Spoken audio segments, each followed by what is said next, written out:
વર્ષે એકવાર શિબિર હોય. આપણે કહેવત છે ને, હવાના પોરમાં 2-3 પાકના લાડુ ખાધા હોય તો આખા દાડો બળ રેક નો, પણ હવાઈ કિલા મમરા ખાધા હોય ડીશ ભરી હું બળ.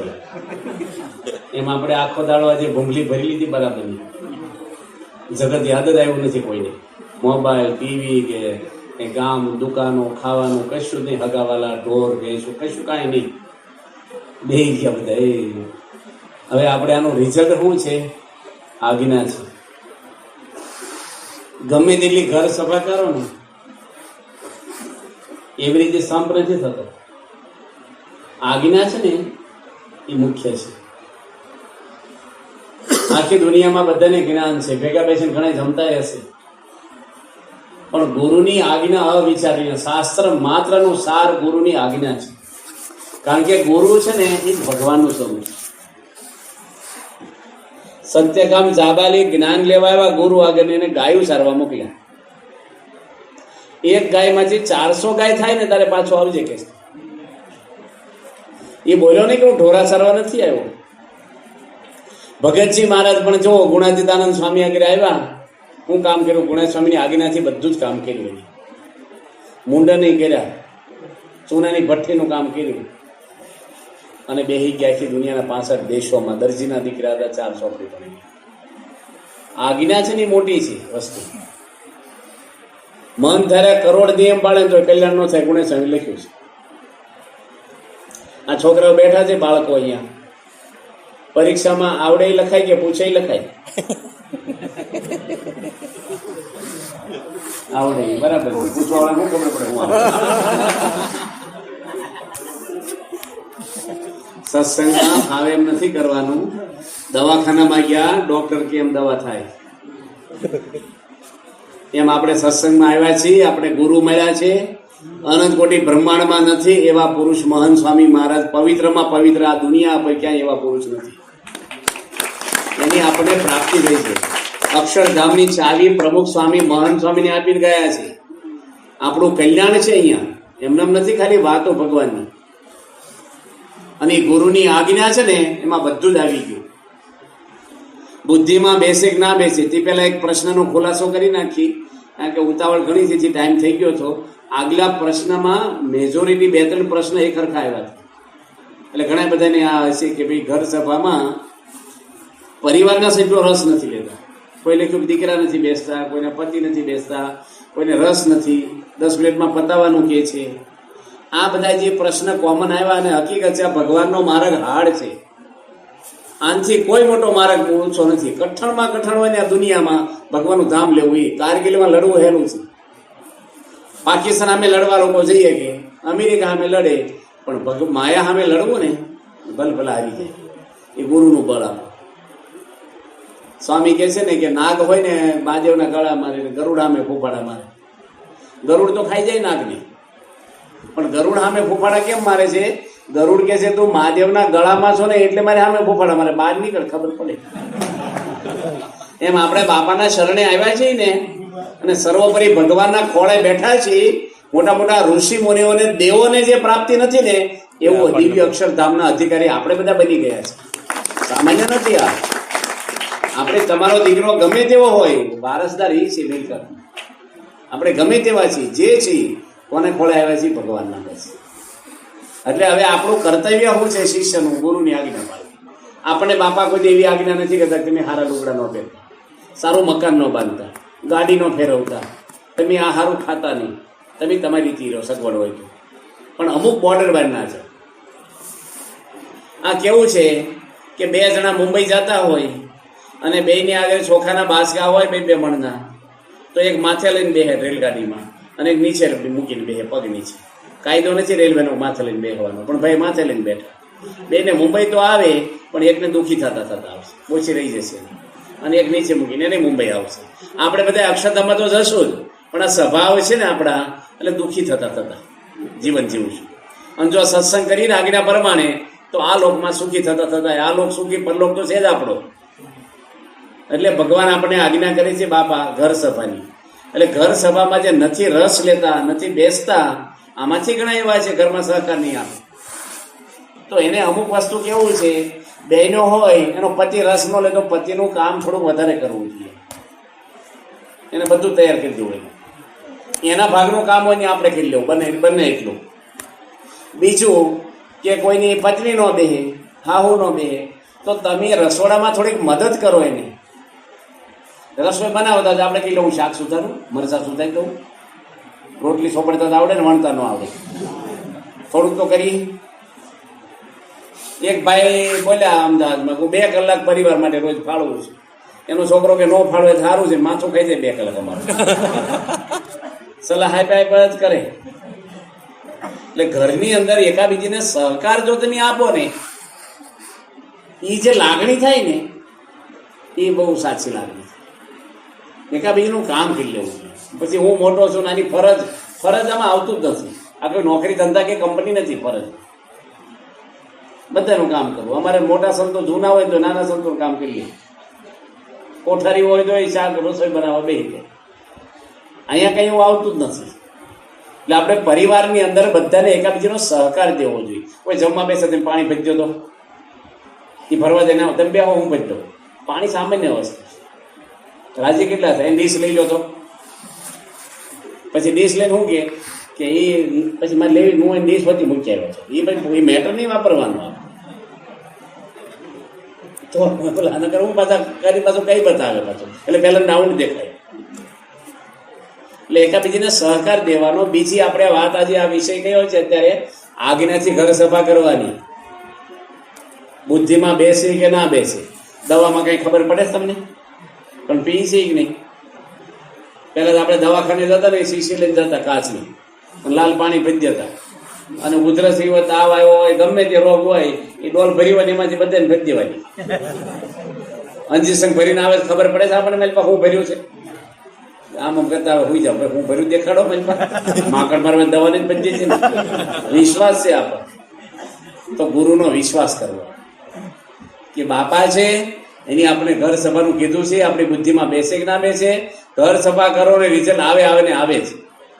અને હું કહું છું, તમે વિડીયોમાં પ્રમુખ સ્વામીને મુક્તિ સાંભળ્યું કે ના સાંભળ્યું? આખી સમાજની નાડ પારખી છે. બાપા 71ની સાલમાં ગાદી આવ્યા, પ્રમુખ સ્વામી મહારાજ 1971માં યોગી બાપા ધામમાં ગયા. રોજના પ્રમુખ સ્વામી મહારાજ 300 થી 400 માણસને મળતા. 100 માણસ બપોરે જમ્યા પછી લાઈન લાગતી, સાંજે આવે, ફોન આવે, 70 ટપાલો આવે, હવે નાસ્તા પછી 60 માણસ મળે. રોજના 300-400 માણસના પ્રશ્ન હલ કરતા. કેટલા વર્ષ સુધી કર્યા? 2012 સુધી કર્યા. 12 બાપા રિટાયર થયા 2012 71 40 વર્ષ સુધી સ્વામી આ કામ કર્યું છે. 40 વર્ષ ઓછામાં ઓછા 40 થી 50 લાખ માણસોને મળ્યા છે. કેટલું જાણ્યું છે આ બધું? ત્યારે પુરુષ બોલે છે. કોઈ ડોક્ટર હોય અને 10,000 ઓપરેશન કર્યા હોય ને બધા સફળ ગયા હોય, બધાને સારું થઈ ગયું હોય, દાખલ થવાય કે ન થવાય આ થોડો વિશ્વાસ કરાય. પણ કોઈ ડોક્ટર એમ કે મેં 15,000 ઓપરેશન કર્યા છે પણ એ કઈ સફળ નથી ગયું, ના જવાય. એમ બાપા છે એની આખા સમાજમાં કોઈ માણસ એવું કહે છે મને ખોટી સલાહ આપી છે? એ સલાહ આપે છે ને ભગવાનને ધારીને આપે છે, એમાં ભગવાન બોલે છે. એટલે આપણે બેઠા છે ને બધા ઘર સભાનો બધા પ્રતિજ્ઞાને ઉભા થાવ. કોઈના ઘરમાં ન બેહે એના માટે તમે અપેક્ષા બીજા માટે નથી, મારા માટે ઘર સભા જેવું તમે વિચારો. મારે સુધરવું છે, મારે આજ્ઞા પાડવી છે, ફેરફાર મારે મારા જીવનમાં કરવો છે, તો તમે સફળ જશો. તમે કરવા બેહો આ બેહતો નથી, નવરો છે તો નથી બેહતો, એટલે ત્યાં હું બેઠો આ બેસને આમ એ કરવા જશો તો કઈ નહીં થાય, તો તમને રસ નહીં લાગે. તમે ભાવથી કરો બધા જ. આજે બધા બેઠા ને હરિભક્તો પ્રતિજ્ઞા લો, બધા જ વડીલો છો, ઘણા રિટાયર છો તમે, અમુક માણસો વાંચતા ન આવડે તો તમારી પત્નીને વાંચતા આવડતું હોય, દીકરીને આવડે, કોકને આવડે, નાના છોકરાને આવડે. બેહો તમે અને બાપાની આજ્ઞાથી ઘર સભા કરો. સફળતા એક ભાઈ હતા, હવે એની લગ્ન કર્યા, એના બાપુજી તો ધમમાં જતા રહ્યા. એનું નામ લલિતભાઈ છે, ભમોદરા ગામ છે અમરેલીની બાજુ.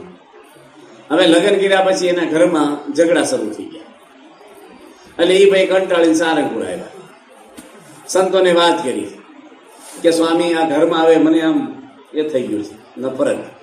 મારી મમ્મી ને મારી પત્ની હું 3 જણા રહી છે, પણ મારી પત્ની ને મારી મમ્મી એટલા ઝઘડે નહીં, બે મને ફરિયાદ કરે અડધો કલાક જઈ હું માંડ નોકરીથી ધંધેથી થાકીને કંટાળીને ગયો અને મારે રોજ સાંભળવા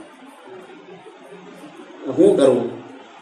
એટલે સંતોએ કીધું કે તું તારી મમ્મીને સમજાય કે ભાઈ હવે તમારી દીકરી છે ને થોડું જતું કરો, તમે સમજો છો, મોટા છો, વડીલ છો.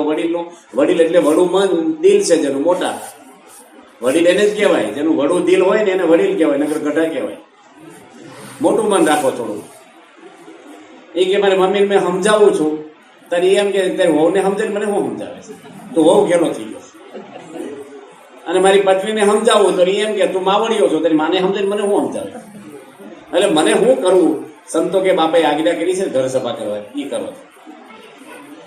અક્ષય દવા છે, તબ દરદ કી તે એની ઘર સભા શરૂ કરી. અને ઘર સભામાં ઘર મંદિર હોય ને ના ભાઈ બેહે. એની પત્ની બેસી જાય ને તો એની મમ્મી બેહવા જ ન આવે, અને એની મમ્મી જો વહેલી બેસી જાય ને તો એની પત્ની બેહવા ન આવે. બહાર કામ કર્યા કરે, આટા માર્યા કરે, પણ અંદર ન બેહે. પણ આની તો ચાલુ રાખી પછી તુવેરું ફોલવાનું હોય ને વટરાણા કંઈક એવું તારી નજીક લઈને બેહે, કંઈક એવું હમું કરવાનું હોય, એ પોરવાનું હોય એટલે સંભળાય ને બે આમ ઇંતજારી થાય કે હું વાત કરતા છે. એમ કરતા ધીરે ધીરે બે જણ બેસતા થઈ ગયા. આજે બે જણ સત્સંગ શિક્ષણ પરીક્ષા ભેગા બેસીને તૈયારી કરે છે. આ હું વગર ખાઈ નહીં કરું, રિઝલ્ટ આવ્યું જ ના આવ્યું. હવે વકીલો કરે રિઝલ્ટ, આ પોલીસો કરે. આપણા એક શૈલેષભાઈ ધાનાણી છે, ત્યાં રાજકોટમાં રહે, આપણા સત્સંગીના ઘરમાં ભાડે રહે અને કંપનીમાં નોકરી કરે ને બે ડબલ પાળી કરે. એટલે રાત્રે 12 સાડા 12 વાગ્યા સુધી નોકરી કરે, દિવસે કરે. શહેરમાં શું છે મોંઘવારી હોય, ભાડે રહેતા હોય, કમાવું પડે. અને રાત્રે એનું સ્કૂટર એવું આખી શેરી સંભળાય.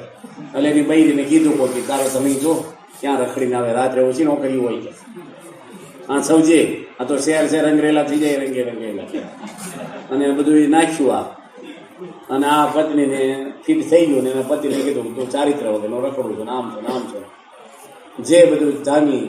પછી આ તો હાછો હતો, તેની બૈરી મારી એની પેલી કેરોસન છાંટી દીધું શરીર ઉપર. બાકસમાંથી દિવાળી કાઢવા ગઈ ત્યાં પેલી હાથ ઉપર માર્યું, જોશ કઈ દિવાળી પડી ગઈ, બૂમા બૂમ કરીને બાથરૂમમાં પૂછી દીધી. પછી કંટાળી ગયો એક દીકરી એના ઘરમાં. એટલે ઉપર આપણા હરિભગત રહે ને એના ઘરમાં ઉપર હરિભગત ઘર સભા કરે, ત્યાં જઈને બેઠો હા ભાઈ. સત્સંગી તો નહોતા. એટલે એ કે હું થાકી ગયો છું, હું કંટાળી ગયો છું, આ ઘરનું વાતાવરણ તો જોવાય કે મારી જિંદગીમાં મેં કોઈ ખોટું નહીં મારી પર આવી છે, મને શંકર દ્રષ્ટિ જોવે છે મારી પત્ની. એટલે એને કીધું કે તું છે ને ઘર સભા કર. એ કે મને એવી કંઈ ખબર પડે ઘર સભા હું એ જ ખબર. પછી મંદિરે લઈ ગયા સંતો, એને ઘર સભાનું રવિવારનું સભાને કીધું. એકલો બેહે, બારીમાંથી એની છોકરીને એની પત્ની એને જોયા કરે કે આનંદ ભગવાને શું સંબંધ છે કે ચારિત્ર વગરનો માણસ હું તું બોલતો છું.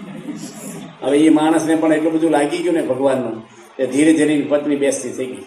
અને સાચી માણસ સાચો છે, હવારમાં પૂજા કરે મન દઈ, એને ખબર પડી કે માણસ સાચો છે. અને ધીરે ધીરે ગેરસમજ નીકળી ગઈ. આજે આખું ઘર આપણા સત્સંગમાં સમર્પણ કાર્યકર થઈ ગયું છે. તૂટતું કુટુંબ જોડાઈ ગયું. એનું મૂળ શું હતું? ઘર સભા. પેલા ભાઈના કુટુંબમાં શું હતું? ઘર સભા. આવા એક બે કુટુંબ નથી. એટલે બધાની બુદ્ધિમાં આપણે બેહે ના બેહે, બાપાની આજ્ઞા છે આપણા માટે. કલ્યાણ આપણા તપથી નથી થવાનું. જાત્રા કરે કલ્યાણ નહીં થાય. કલ્યાણ કોણ કરશે? આપણું સત્પુરુષ, આપણા ગુરુ. એની આજ્ઞા આપણે પાળવી એ આપણો શિષ્યનો ધર્મ છે. બસ બુદ્ધિ બેહે ના બે. બધા બેઠા છો અને સફળતા મળે ને મળે. બાપાના વચન છે, સ્વામીનું વરદાન છે. તમે ઘર સભા કરો ને તમારું કુટુંબ ખરેખર આનંદિત થઈ જશે. છોકરા ભણવામાં બધી રીતે, કારણ કે મન પવિત્ર રહે ને એટલે બીજું કચરો પહેરે નહીં. તમે ભેગા બેહો ને, ભેગા બેસીને જમો, ઘર સભા કરો. ઘર સભા કરીને લાભ શું થાય બીજો કે આગલે દાડે કામની વહીવટની વહેંચણી થાય ભેગા બેસીને. આપણે બીજું ઘરમાં તમે રહો છો તો વ્યવહારમાં બધાને બતાવી દેવું કંઈક હોય તો દેવડ લેવડ શું છે, આવક જાવક શું, આપણે કોઈ ઉછીના દીધા, વ્યાજે દીધા, કંઈક મૂક્યું લીધું, એ બધું કહી દેવું ઘરમાં. એકલા મગજમાં લઈને ન ફરવું. કાલે સવારે કંઈક રોડ પર ભટકાઈ ગયા મરી ગયા ક્યાં ઉઘરાણી જાય. બધાને ખબર હોય છે ખર્ચા કેટલા કરવા ઘરમાં. આપણી દીકરીના લગ્ન આવે છે, છોકરાને એડમિશન દેવાનું થશે, બહાર ભણવાનું મોકલવાનું, હાજા માંદા, આ બધું ઘરમાં વાક્ય હોય તો લોકો ખોટા ખર્ચા ન કરે અને એકાબીજીને સમજી શકે. આ ઘર સભા કરીએ ને એટલે બધો વ્યવહાર આપણો સારો હાલે. સહેજે સહેજે માણસ મળતા રહે ને, રોજ ભાઈ બધો રોજ મળે ને એને હેત વધતું જાય. એટલે આપણા ઘરની અંદર બાપાની આજ્ઞાથી મોટા પુરુષનું વચન એ આપણું જીવન બની જાય. બધાને ઘર સભાનો આજે નિયમ લો તમે બધું સાંભળી લીધું છે, આખો દાડો સાંભળો છો. હવે તમે સાંભળશો ને કેવી રીતે સાંભળશો કહું તમને હું? કે ક્યારે જય બોલાવે ઘર ભેગા થાય. કારણ કે હવે ઢોરા હોય, ડેરીમાં દૂધ ભરવાનું હોય, ઘરે જે રાંધવાનું છે એની, અને બધાને ટેમ્પા, બધાને કે 4 વ્હીલ ગાડીઓ લઈ નીચે આવ્યા, વાહન પકડવાના હોય, ગામડામાં વાહનના ટાઈમ ન હોય, બધા ઠેઠ સુધીના ઘણું બધું એ વિચારીને હોય. એટલે હવે ટૂંકમાં તમે આજે ઘર સભા લીધી કાલે મૂકી નથી દેવાની. લીધી એટલે લીધી. અઠવાડિયામાં 2 વાર તમને કહી છીએ, રોજ નથી આપણે કે રોજ કરો તો સારું છે, પણ 2 વાર તો કરવી અને કરવી. કેટલી મિનિટ કરવાની? 20 મિનિટ. 20 મિનિટ 20 થી 25 મિનિટ.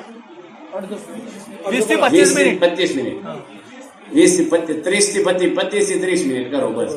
અડધો કલાક કરો કે 20-25 મિનિટ કરો, 5 મિનિટ આમ પણ કરો. આપણે સારંગપુરમાં બપોરે 4 વાગે માનસી થાય ને પછી ખાલી 7 મિનિટ પુસ્તક વંચાય. કેટલા ગ્રંથો વંચાઈ ગયા, રોજ 7 મિનિટ વંચાય. એમાં પ્રસંગો લાગુ પડે જ આપણને બધા.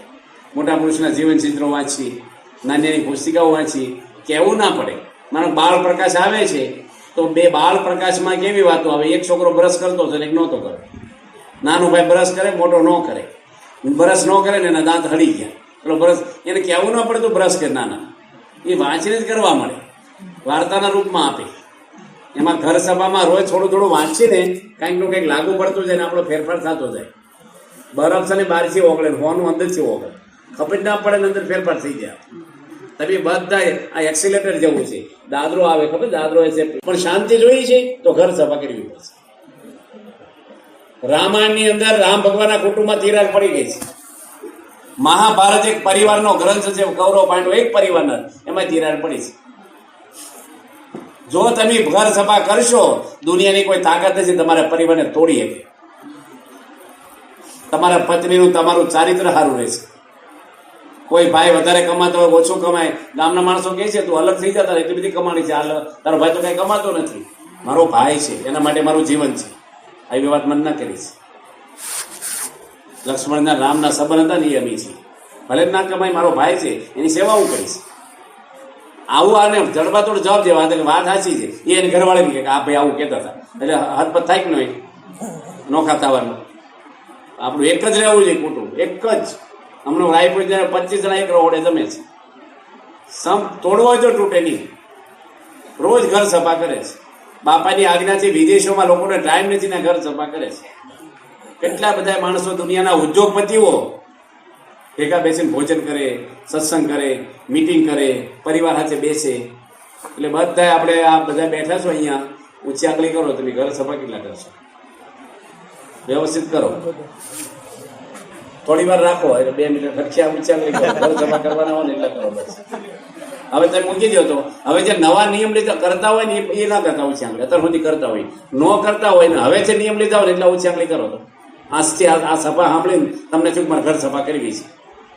તો ઘણા બધા છે, 150 જણા છે આગળ પાછળ. અને કાયમ રાખજો. આ જો તમે એક શિબિરમાં આવ્યા, એક દાડો ફાળ્યો તમારો, એક જ દાડો. આપણે કેટલા દાડા ફાળ્યા લોકોના કાનમાં લગ્ન, સવારથી માણસો માટે કેટલો સમય છે આપણે. આજે એક દિવસ તમે ફાળ્યો, આજે તમારી ભાવના કેટલી બદલાઈ ગઈ.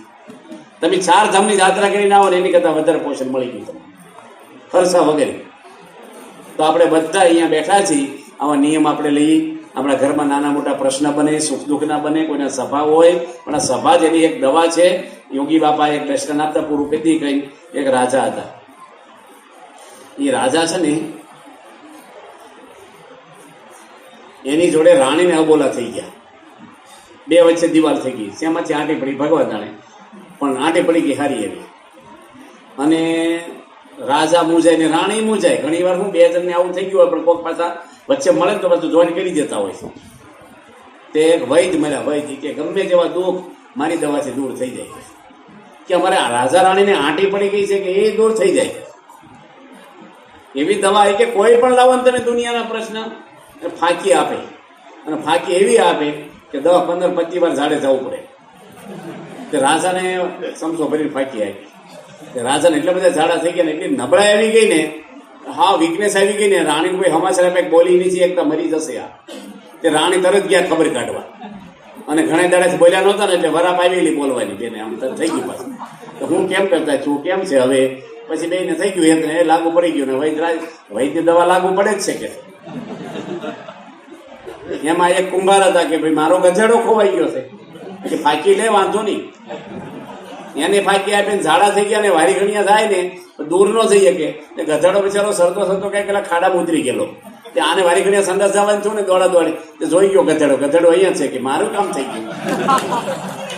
પછી આ રાજાને સામે સડાઈ કરી બીજા રાજાએ. એ મોટું સામ્રાજ્ય છે ને આ રાજાને તો થોડાક સૈનિકો અને પેલાને બહુ સૈનિકો. એટલે પેલા રાજાએ વૈદને બોલાવ્યા કે ભાઈ સામે રાજા સડાઈ કરવાના અને બધા સૈનિકો ગોઠવાઈ ગયા છે, અમે પોગી વળી એમ નથી, તમારે કઈ કઈ જગ્યાએ આપણી ફાંકી કામ કરી દે. કેટલા સૈનિકો છે કે 200 લાવો, બધાને એક એક સમસો ફાંકી આપી દીધી. પેલા લડી કેમ ના એક છે કે તમે ફાંકી આપો, લડવું જ નહીં પડે.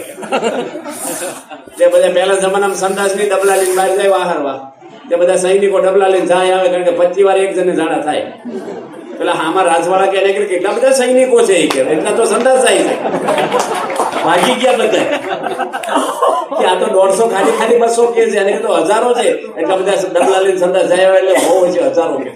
પેલો રાજા ભાગી ગયો થઈ ગયું. સબ દર્દ એક દવા ફાંકી એમ આપણે ઘર સભા બધા પ્રશ્ન. સ્વામિનારાયણ ભગવાન.